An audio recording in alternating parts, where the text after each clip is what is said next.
A two-stroke, or two-cycle, engine is a type of internal combustion engine which completes a power cycle in only one crankshaft revolution and with two strokes, or up and down movements, of the piston in comparison to a four-stroke engine, which uses four strokes.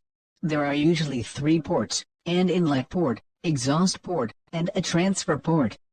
The transfer port connects the lower chamber beneath the piston to the upper chamber above the piston. The first stroke of the two-stroke petrol engine begins with the piston about halfway down the cylinder heading toward the top of the cylinder, going upwards. Because the piston is halfway down the cylinder, all of the ports are covered.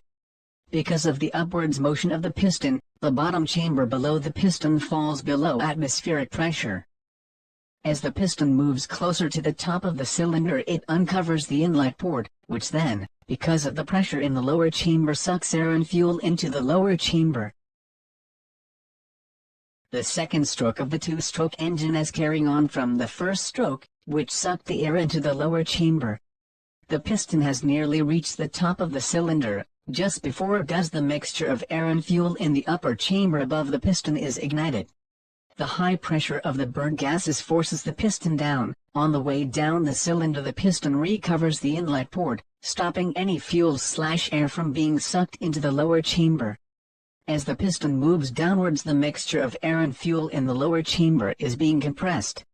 When the piston gets to be DC bottom dead center, the exhaust port is fully uncovered, which releases the burnt fuel in the upper chamber, and also draws fuel and air from the lower chamber through the transfer port into the upper chamber, ready for the next stroke.